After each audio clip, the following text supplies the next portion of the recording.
In Imran Khattak case, Lord. High Court powers have been more curtailed. More than? More than curtailed. That High Court cannot go beyond the pleadings. Yes, now after the 26th Amendment. Overreaching. So Supreme Court can do everything, High Court cannot. 187, obviously these judgments are saying that with 187 and 184.3 available to the Supreme Court, its powers are much greater. About 5 writs powers to the High Court. Lord? 5 writ powers to the High Court. 3rd November की emergency गलत लग जाए गैर आईनी तो क्या करना है हमने? You have to do what needs to be done. There is no law which will dictate what you need to do. कहने का मकसद है कि जब कॉन्स्टिट्यूशन वायलेशन हो, बेशक लॉ का वजूद हो या ना हो, आपने वापस लाना है मामलात को टू द कॉन्स्टिट्यूशनल पाथ. वापस लाने के लिए आप हर वो ऑर्डर करेंगे which is necessary. The High Court cannot. So ठीक है, मैं I personally feel and particularly in view of my Lord Justice Hashim Kakar's judgment in the Balochistan High Court कि High Court की powers भी बहुत vast हैं. लेकिन आप देखें ना हाई कोर्ट की पावर महदूद नहीं है. लेकिन इशू नहीं है यहाँ पे. महदूद नहीं है. अदरवाइज देखिए 199 में क्या क्या 1C in particular. आप देखें 1 में ये कहते हैं कि any person connected with the affairs of the federation or fails to perform or perform his duty in excess of authority. बहुत वास्ट मीनिंग है. और सर एक अथॉरिटी है, एक अथॉरिटी अगर वो अपना काम नहीं करेगी, आप ठीक फरमा रहे हैं, high court can step in. और सर 1C ने तो उसको और वसअत दे दी. 1C ने कहा एनी पर्सन, A और B में तो है person performing functions in connection with the affairs of the federation. I personally in favor of expanding the power, not curtailing it. Sir मैं अभी आऊंगा to the Balochistan High Court judgment. 1C की basis पे तो Balochistan high court and before that 2009 supreme court ने high court की powers को बहुत वसअत दी है. But what this judgment power वैसी बहुत वसी है. देखिए आप उसको मिला के क्यों पढ़ रहे हैं? 199 को डोंट रीड विद आर्टिकल 187. ठीक है. 199 के पावर तो इतने हैं कि सुप्रीम कोर्ट के पास नहीं है. कुछ सूरतों में हुई है ये सब सूरतों में क्यों को वारंटो है, जी जी, हैबियस कॉर्पस है. आपके पास तो ऑर्डर आता है उनका चैलेंज होने, मगर उनके अपने जो ओरिजिनल पावर आर्टिकल 199 में है. जी जी. With due respect, in my own view this is more than the order of power of the Supreme Court. Sir ये भी जजमेंट्स हैं सुप्रीम कोर्ट में. तो फिर 184.3 में you need fundamental rights, you need public importance and fundamental right. High Court में you don't need that. does not require the public importance and fundamental right. Even the co-warranto jurisdiction has been given to the article 199. There is no jurisdiction in the Supreme Court. बिल्कुल ठीक फरमा रहे हैं. Both these judgments. हम उनके order तो check करते हैं, बट उनके जो पावर है वो हमसे ज्यादा है. देखा जाए फर्क सिर्फ इतना किया है आपने. There are two sets of judgments. One which say that High Court's powers are wider than the Supreme Court because they don't have to look for fundamental rights, they don't have to look for public importance, they can pass an order. In few powers the person is need to be aggrieved, and even co-warranto there is no condition even that you are aggrieved person or not. So वैसे 184.3 में you can pass any order given in 199. So 199 without prejudice. Ji. So 199 की सारी powers आपको to the public interest. जी 184 बिल्कुल. लेकिन limit वहाँ पे ये है कि public interest हो, fundamental rights हो. So इस तरह देखें तो एक हवाले से High Court is wider, दूसरे हवाले से so the entry point.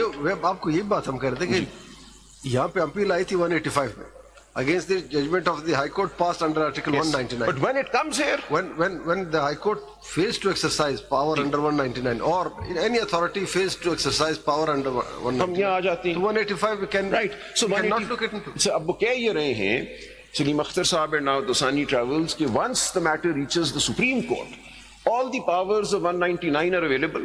But in addition to that, if there is additional power needed, it becomes available because of 187 and 184.3. ये है. This is in a nutshell the crux. So vast powers under 199. This appeal is, or the appeal in the first round was a continuation of the proceedings before the Peshawar High Court. Therefore, all powers of Article 199, including under 1C, were available. But in addition to that, even when an appeal is being heard under Articles 185(2) or 3, the powers of this court under 184(3) and 187 add to whatever was available to the High Court. That is what the final conclusion of this court is. And this is what I'm reading here. Kindly see it. Para 36, page 229 of my paper book, which is the printed page 35.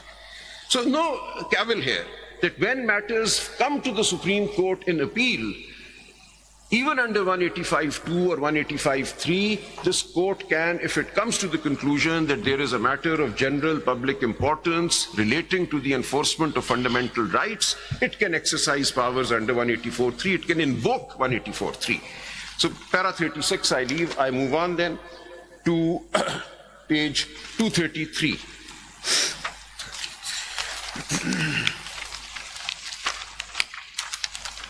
Handwritten. This is paragraph 41. Handwritten 233. Paragraph 41. While seized of petitions under Article 199 of the Constitution, the High Courts at times are faced with prayers to pass order and provide relief for doing complete justice. But such powers in constitutional jurisdiction are vested in the Supreme Court under Article 187 of the Constitution. These powers are distinct both in scope and the manner of their exercise. The apex courts in most of the democratic countries enjoy such powers. The powers of this court to pass any order or give any direction for doing complete justice are similar to those which the Supreme Court of India enjoys under Article 142 of the Constitution of India, and such powers cannot be exercised by the High Courts in India in exercise of their constitutional jurisdiction. For a better understanding of the comparative constitutional law emerging from these provisions, a reference to these articles would be in order, which are as under. So they reproduce 187 after the amendment in 1976, which contains the phrase subject to clause 2 of Article 175. Then I go to para 42. In both the above quoted provisions, the paramount consideration and the constitutional intention is common, i.e. for doing complete justice. These powers being inherent are complementary to those which are specifically conferred. I again pause here. Inherent powers complementary to those specifically conferred on the court by the constitution of these two countries. These powers remain undefined so that the court can cater to any situation and could even mold the relief. For instance, if an individual acquires property... Then the civil court is competent to do so. I bow, my lord, I bow. Bilkul theek farmaiye. Lots of judgments on civil court. What to say of the Supreme Court? Bilkul. Just like Section 151 CPC. Right, sir. The civil court has all... Main jurisdiction in under Section 9, the civil. When the Constitution was not in field, even the varies of the law were challenged in the civil court. Sir, वहाँ पे ये issue फिर आ जाता है parties का, necessary party, No, the general jurisdiction of civil courts is provided under Section 9 of the Civil Procedure Code. Absolutely, sir. When the Constitution was not in field, even then the varies of the laws were challenged before the civil court, not And in then the an Constitution. appeal under Order 41, it is even wider. Yes. It can grant relief to somebody who has not filed an appeal under Order 41. Power of the appellate courts. Power of the appellate court is to transpose, is to grant relief. Even any person who is not party to the Yes, sir. can file So appeal. this is absolutely a completely established part of our jurisprudence that the courts are there to grant relief to whoever is entitled to relief. Now, while in a civil court there may be this issue, when 184.3 comes into play and the relief is to be granted to the public at large, then there is no question of who is a party, who is a petitioner, who is a respondent. Everybody in 184.3 ultimately is an informant. मैं भी उस case law पे भी आ रहा हूँ. देखिए जब jurisdiction assign की गई 184 में और 185 में, so what was the need of further strengthening the or giving power to the Supreme Court under 187? So through 187, your lordships have said 184.3 can be invoked even under 185. So when the court is seized of an appeal under articles either 185.2 or 185. 187 की जरूरत क्यों महसूस हुई ये बता जब already दो powers हैं हमारे पास. बिल्कुल ठीक है सर, ये तो आपने सिर्फ वजाहत कर दी कि ये पावर 184.3 की जो है टू डू कंप्लीट जस्टिस, मुकम्मल इंसाफ बुनियादी हुकूक के लिए, वो आप अपील सुनते हुए भी कर सकते हैं. Now, Mr. Salman Akram, this question arises from this discussion, as Justice Mandukh has pointed out, that there was an enlargement of power under Article 187 of the Constitution, giving extraordinary powers and more power to the Supreme Court. But under the principle of trichotomy of power, what do you think are the limitations of the Supreme Court while exercising the powers under Article 187? Is it required to follow particular procedure or giving notice to the parties that from here onward we have deemed it appropriate that this is an area in which we would like to exercise powers under Article 187. So that becomes apparent and it is known to all.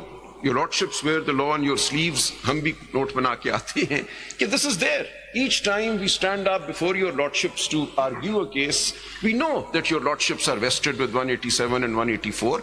And when the argument is made, everybody is there. Nobody is saying, PTI is not saying कि जी हम party नहीं थे, आपने हमें क्यों relief they the. Who is prejudiced by this? So every person who had an interest in this case, in this matter, was there. And the people of Pakistan were also being, in effect, represented, I would submit, through the informants. And I'll come to that in a moment. But the people of Pakistan ultimately depend on this court to do complete justice and to enforce fundamental rights. Whether somebody argues a matter or not, whether somebody makes a particular point or not, it is this court which has to decide and enforce those rights. What my learned friend asked, that there must be some limit.